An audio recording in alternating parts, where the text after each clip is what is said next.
이스라엘 모든 지파 백성들이 변론하여 이르되 왕이 우리를 원수의 손에서 구원하여 내셨고 또 우리를 블레셋 사람들의 손에서 구원하셨으나 이제 압살롬을 피하여 그 땅에서 나가셨고 우리가 기름을 부어 우리를 다스리게 한 압살롬은 싸움에서 죽었거늘 이제 너희가 어찌하여 왕을 도로 모셔올 일에 잠잠하고 있느냐 하니라. 다윗 왕이 사독과 아비아달 두 제사장에게 소식을 전하여 이르되 너희는 유다 장로들에게 말하여 이르기를 왕의 말씀이 온 이스라엘 왕을 왕궁으로 도로 모셔오자 하는 말이 왕께 들렸거늘 너희는 어찌하여 왕을 궁으로 모시는 일에 나중이 되느냐. 너희는 내 형제요 내 골육이거늘 너희는 어찌하여 왕을 도로 모셔오는 일에 나중이 되리요 하셨다 하고 너희는 또 아마사에게 이르기를 너는 내 골육이 아니냐. 내가 요압을 이어서 항상 내 앞에서 지휘관이 되지 아니하면 하나님이 내게 벌 위에 벌을 내리시기를 바라노라 하셨다 하라 하여 모든 유다 사람들의 마음을 하나같이 기울게 하며 그들이 왕께 전가를 보내어 이르되 당신께서는 모든 부하들과 더불어 돌아오소서 한지라. 왕이 돌아와 요단에 이르매 유다 족속이 왕을 맞아 요단을 건너가게 하려고 길갈로 오니라. 아멘. 19장부터는 다윗의 회복을 다루고 있다 말씀을 드렸습니다. 다윗은 아들을 잃은 아버지의 자리, 그 슬픔의 자리를 딛고 일어나 이제 다시 왕의 자리에 앉아서 그 왕정을 재건하기 위해 일어섰습니다. 이를 위해서 가장 우선적으로 해야 할 일은 오늘 본문의 말씀이었습니다. 나누어졌던 이스라엘 백성들의 마음을 하나로 다시 만드는 일이었죠. 오늘 본문의 말씀을 통해서 오늘도 우리가 예수 그리스도 그분만을 바라보는 거룩한 공동체로서의 하나 되기 위한 지혜 그리고 하나 될 수 있는 원리를 우리가 다시 한번 배울 수 있길 주님의 이름으로 축원합니다. 할렐루야. 아버지의 자리가 중요하지 않다가 아닙니다. 사람에게 있어서 아버지의 자리는 너무나도 중요한 자리죠. 근데 그 아버지의 자리에서 아들을 잃은 슬픔에 점철되어져 있는 자꾸만 그 슬픔에 짓눌려 있는 다윗이 지금 있는 그 자리는 하나님이 다윗에게 바라는 자리는 아니었던 겁니다. 물론 내가 슬픔과 상실을 겪은 아버지의 그 슬픈 마음을 가지고 있지만 무엇보다 하나님이 이 일들을 통해서 행하시는 당신의 의미, 당신의 목적 그걸 깨닫고 다시 내가 있어야 할 자리 하나님이 서 있으라 하신 그 자리 왕의 자리로 회복하는 것이 먼저였던 것이죠. 그 자리가 하나님이 바라고 하나님이 원하시는 자리였죠. 이제 독설 가득한 요압 장군의 그 조언을 듣고도 이 다윗이 뭐라 하지 않고 합당하게 여겨서 그 조언대로 그 슬픔의 자리에서 일어나 왕의 자리에 앉게 되어집니다. 백성들에게 그 소식이 다시 전해지죠. 야, 왕이 드디어 슬퍼만 하던 그곳을 벗어나서 이제 다시 왕의 자리에 앉으셨다 하더라. 우리가 가보자. 그 왕을 다시 보러 가고. 그래서 백성들이 그 앞으로 다 모였습니다. 그때 이스라엘 사람들, 북이스라엘 사람들은 각기 자기 집으로 다 돌아가고 난 이후에 그 위에 오늘 본문의 말씀이 기록되어져 있죠. 다윗이 하나님의 나라, 하나님의 백성들을 다스려가는 왕의 자리에 앉게 되어졌을 때 이미 다 흐트러져 버린 혼란스러운 그 상황을 하나님은 정리하셔야 했던 거예요.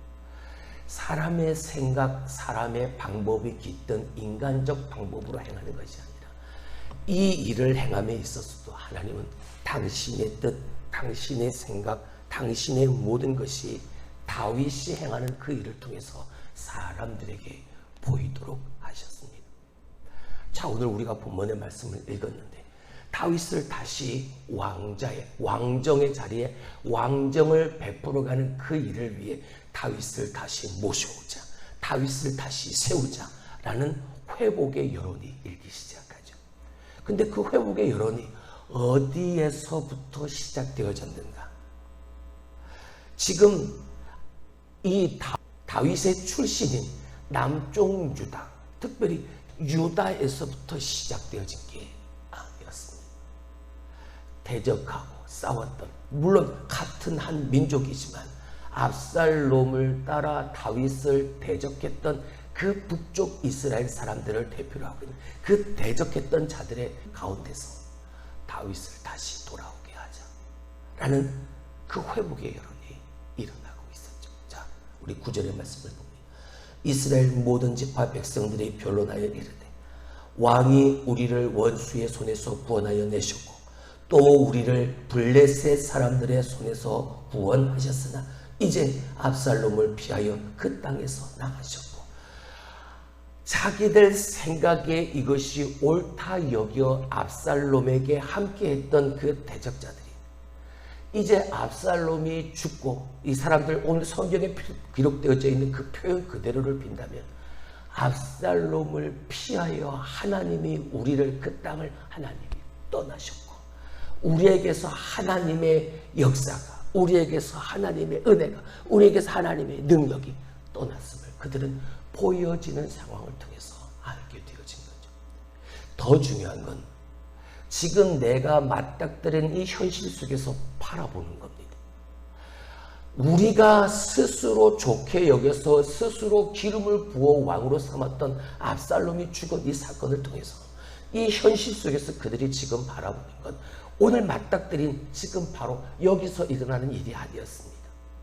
훨씬 이전에 벌어졌던 그 사건을 주목하여 보죠. 무엇이요? 다윗이 우리를 구원해냈던 사건 말입니다. 이렇게 둘로 나뉘기 전에 나뉘어져서 한 사람은 압살롬, 또 한 사람은 다윗, 이렇게 나누어지기 이전에 다윗이 이 이스라엘을 위해서, 우리를 위해서 행했던 그 하나님이 함께 하셨던 역사적 사건을 기억해내는 거죠. 다윗이 우리를 구원했던 일, 저 다윗으로 말미암아 블레셋의 압박 속에서 우리를 다시 해방시켜 주셨던 하나님의 역사하심을 그들은 지금 바라보고 있는 거예요. 그러면서 뭐라고 말합니까? 자, 10절. 우리가 기름을 부어 우리를 다스리게 한 압살롬은 싸움에서 죽었거늘 이제 너희가 어찌하여 왕을 도로 모셔올 일에 잠잠하고 있느냐. 자기들 스스로에게 말하고 있는, 지금 모든 이스라엘 백성들을 다 불러놓고 그들 속에 오늘 이 현실에 우리가 맞닥뜨린 이 상황 속에서 우리가 옳게 여겼던 그 모든 것들을 다 포기하고 내려놓고 버리고 다시 다윗을 향하여, 하나님을 향하여 돌아가자. 근데 왜 잠잠하고 있느냐? 당연히 마땅히 다윗에게로, 하나님에게로 우리가 틀었던, 우리가 바꿨던 그 인생의 방향, 우리의 삶의 방향을 다시 바꿔서 하나님이 역사하셨던 저 다윗, 하나님이 함께 하셨던 그 다윗, 우리를 구원하시고 블레셋의 압박 속에서 우리를 살려내신 그 하나님에게로 다시 돌아가야 되지 않겠느냐. 근데 왜 잠잠히 있느냐. 어찌 보면 너무나도 우리들의 지금의 모습과 똑같은 모습을 우리는 보게 되어져. 우리 잘못 아니잖아. 내 잘못이 아니잖아. 그냥 나는 대세대로 많은 사람들이 따라가니까 나는 그냥 거기에 내 몸을 실었을 뿐이야. 내 잘못이 아니잖아. 압살롬이 죽은 게 내 잘못인가? 다 내 탓이 아니라는 생각을 하고 있는 그들, 잠잠히 그저 상황만 어떻게 되어져 가는가, CCTV만 바라보듯 그냥 이 상황만 바라보고 있는 사람들의 마음이었던 거예요. 왜 잠잠히 있느냐? 왜 잠잠하고 있느냐? 다시 돌아가야 되지 않냐? 그게 마땅히 지금 우리가 해야 될 일이 아니냐? 이 이야기가 다윗에게 들려지는 거죠. 그래서 다윗이 급하게 제사장 둘을 부릅니다. 사독과 아비아다를 불러서 유다 장로들에게 가서 말을 하라. 뭐라고요? 자, 우리 10절의 말씀, 11절의 말씀을 봅니다.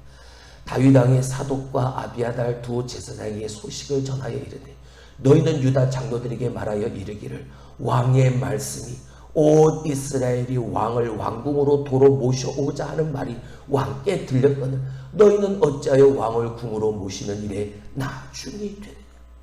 저 북쪽 이스라엘 사람들을 중심으로 해서 압살롬과 함께했던 다윗을 대적했던 자들의 무리 속에서 그들 속에서 먼저 회복의 여론이 일어나게 되어지니까 돌아가자, 다윗에게로 돌아가자, 하나님에게로 돌아가자, 왜 잠잠하고 있느냐, 다 같이 일어나자, 가자 라는 여론이 그곳에서 일어났다는 소식을 다윗이 듣고 유다 장로들에게 두 제사장을 보내게 되어집니다.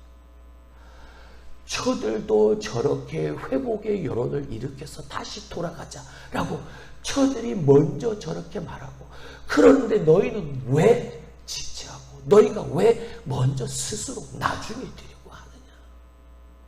생각해보면 다윗 출신의 이 유다 지파에서 먼저 이런 회복의 여론이 일어나고 먼저 다윗을 모셔오자, 먼저 다윗에게로 돌아가자, 다시 회복하자, 으쌰 하는 모습이 먼저 그들 속에서 보여지고 그들 속에서 나타났어야 하는, 북쪽 이스라엘들보다 더 늦게, 왜 잠잠하고 있느냐 말하고는 저들보다 더 늦게 오히려 이 상황을 더 느긋한 마음으로 바라보고 있는 남쪽 유다 지파 사람들이 다윗은 두 제사장을 보내고 왜 그들보다 나중에 되려고 하느냐. 자, 어찌 보면 다윗이 지금 하나하나 회복해 가는 과정 가운데 오늘 그냥 다윗이 툭 하며 던지는 말이 아니라 오늘 이렇게 저 북쪽에 있는 사람들과 남쪽에 있는 사람들에게 지금 다윗이 하는 이 말이 나타나게 되어질 영향력을 우리가 한번 보자는 거죠. 왜 다윗이 이렇게 했을까? 가만히 있는 그들에게 왜 독려하는 말을 했을까? 왜 그저 바라만 보고 있는 그들에게 왜 나중이 되려고 하느냐? 저들보다 왜 나중이 되려고 하느냐? 라고 말하고 있는 다윗의 모습을 한번 우리가 살펴보자. 다윗은 지금 잃어버렸던 왕좌를 다시 회복해가는 과정이 뭐가 제일 필요했을까요? 이미 떠나버린 백성들의 마음에 신임을 얻는 것이 가장 필요했습니다. 다윗을 배신하고 압살롬을 따랐던 자들의 그 많은 백성들의 마음을 다시 돌아서게 하는 것이, 제 신임을 얻는 것이 무엇보다 중요했죠. 근데 다윗은 섣불리 내 생각, 내 의견, 내 목적, 그 내 뜻을 가지고 행하는 게 아니었습니다. 저 북쪽 사람들, 그들 마음속에 다윗으로 돌아가, 다윗을 다시 왕으로 세우자, 다윗을 다시 모셔오자 라는 마음을 일으키신 분이 바로 하나님이셨던 거예요. 오늘 다윗을 통해서 남쪽 유다 지파 사람들에게 화해의 손을 내밀게 하신 것도 하나님이시다는 사실. 자, 우리는 지금 내 눈앞에 보여지는 현실 속에서 내가 바라보는 것, 그것만 보는 게 아니라 이 모든 현실의 역사, 그 뒤편에서 모든 역사를 주관하시는 하나님의 일하심을 보자는 겁니다. 섣불리 압살롬이나 사울처럼 다윗은 행하지 않았습니다. 모든 것에 하나님 앞에 그 모든 주권대로 섭리대로 일하실 것을 다 맡기고 하나님이 행하시는 것을 바라보고 있는 거죠. 백성들의 마음을 불러일으켜서 다윗을 다시 모셔오자, 그렇게 역사하셨던 하나님의 역사하심을 따라 이제 다윗이 강압적으로, 억압적으로, 왜요? 나는 왕이니까, 기름 부음 받은 왕이니까 내 명령 하나면 다 어쩔 수 없이 하도록 만들어갈 수 있는 힘과 권력이 있으니까. 근데 다윗은 그 힘과 권력을 사용하지 않습니다. 다시 하나님의 나라, 하나님의 백성들을 이끌어갈 왕정의 회복을 이루어갈 다윗에서 필요했던 건 하나님의 역사하심 앞에 이스라엘 백성들의 흩어진 그 마음을 하나로 모으는 일이었던 거죠. 저 북쪽 사람들의 마음속에 하나님이 불러일으키신 그 성령의 바람, 하나님의 그 역사의 바람에 이 다윗이 올라타는 겁니다. 그래서 그 성령의 바람에 그 힘과 능력을 덧입어서 남쪽 이 유다 지파의 사람들에게도 화해의 손을 내미는 거죠. 많은 사람들이 다윗을 대적했습니다. 다윗을 배신하고 떠났던 사람들, 그들에게 그냥 잠잠히 있고 가만히 있는 그들이 다윗이 하나님의 은혜와 하나님의 역사하심, 하나님의 것을 가지고 다시 그 화해의 손을 내미는. 자, 그리고 나서 또 다윗이 하는 일을 보시죠. 압살롬과 함께해서 압살롬의 군대의 장관이었던 아마사를 다시 다윗의 군대의 군대 장관으로 삼습니다. 자, 13절의 말씀을 봅니다. 아마사에게 이르기를 너는 내 골육이 아니냐, 네가 요압을 이어서 항상 내 앞에서 지휘관이 되지 아니하면 하나님이 내게 벌 위에 벌을 내리시기를 바라노라 하셨다 하라 하여. 자, 압살롬과 함께해서 다윗을 대적했던, 싸웠던 저 아마사를 다시 다윗은 자기의 군대의 장관으로 삼습니다. 자기를 대적했던 원수까지도 다윗은 하나님의 그 은혜, 하나님의 역사의 손을 내어버리고 있는 거예요. 뭐 하기 위해서요? 어떻게 되기 위해서? 하나가 되기 위해서 말입니다. 흩어져 있는 저 이스라엘 백성들의 마음을 다시 하나로 모으기 위해서 다윗은 오늘 이 마음으로 저 원수에게도 손을 내어밀고 있는. 자, 그랬더니요, 어떤 역사가 벌어집니까? 14절, 모든 유다 사람들의 마음이 하나같이 기울게 하며. 할렐루야. 다윗의 말 때문이 아닙니다. 다윗이 내린 그 행위 때문, 그 손 때문이 아닙니다. 그 뒤에서 역사하셨던 하나님의 역사하십니다. 할렐루야. 하나님이 흩어져 있던 그 다윗의 하나님 나라의 백성들의 마음을 다시 하나로 모으시기 위해서 다윗이 이스라엘 백성들로부터 재신임을 받기 위해 하나님은 당신의 방법으로, 당신이 일으키시는 당신의 역사심 속에서 이 일을 행하시는 거죠.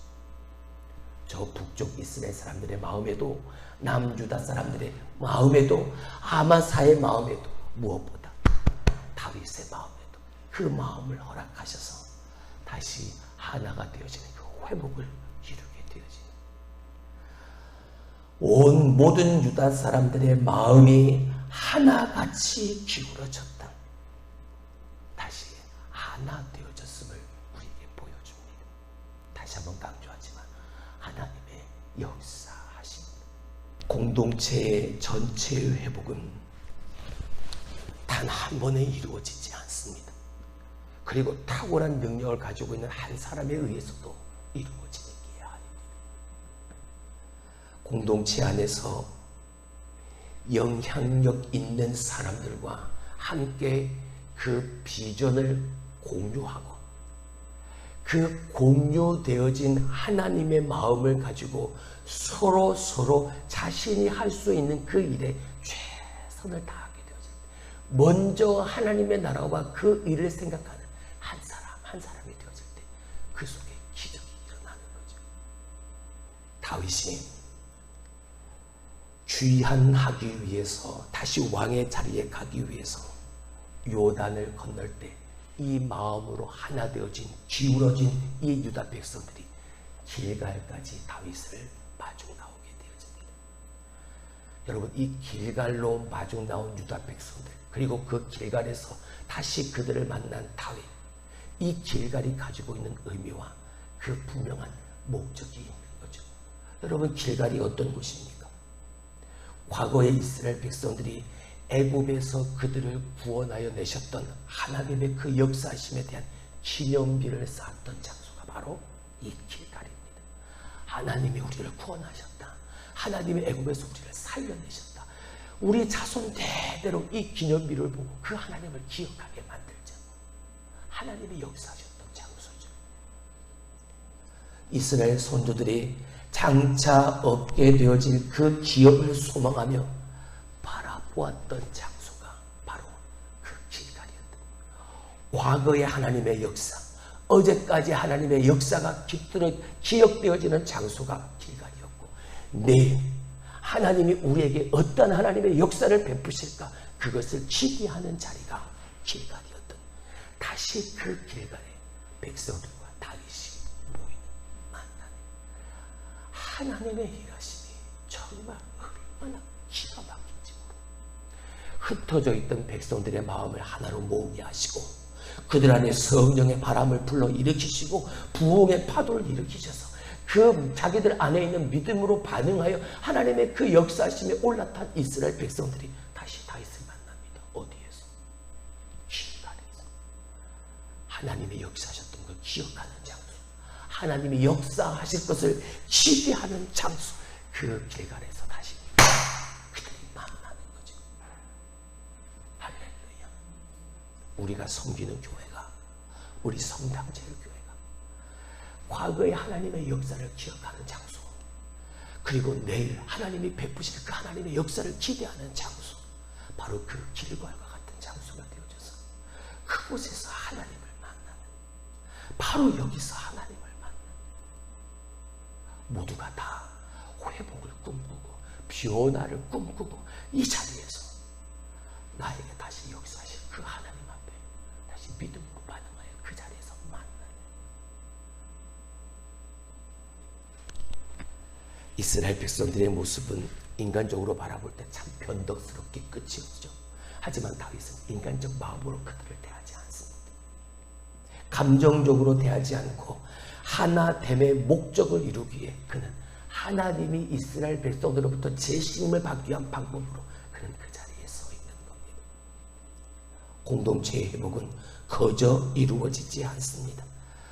먼저 과감하게 나 자신을 낮추고 화해의 손길을 내밀고 관용과 배려를 베풀어주는 오늘 다윗의 이 모습 속에서 그 하나됨의 원리를 우리는 다시 한번 배우게 되어지는 것. 그리고 바로 그곳, 하나님을 기억하는 곳, 하나님을 기대하는 그곳에서 다시 하나님의 놀라운 역사를 바라보는 오늘 우리의 삶이 되기를 주님의 이름으로 축원합니다. 기도합니다.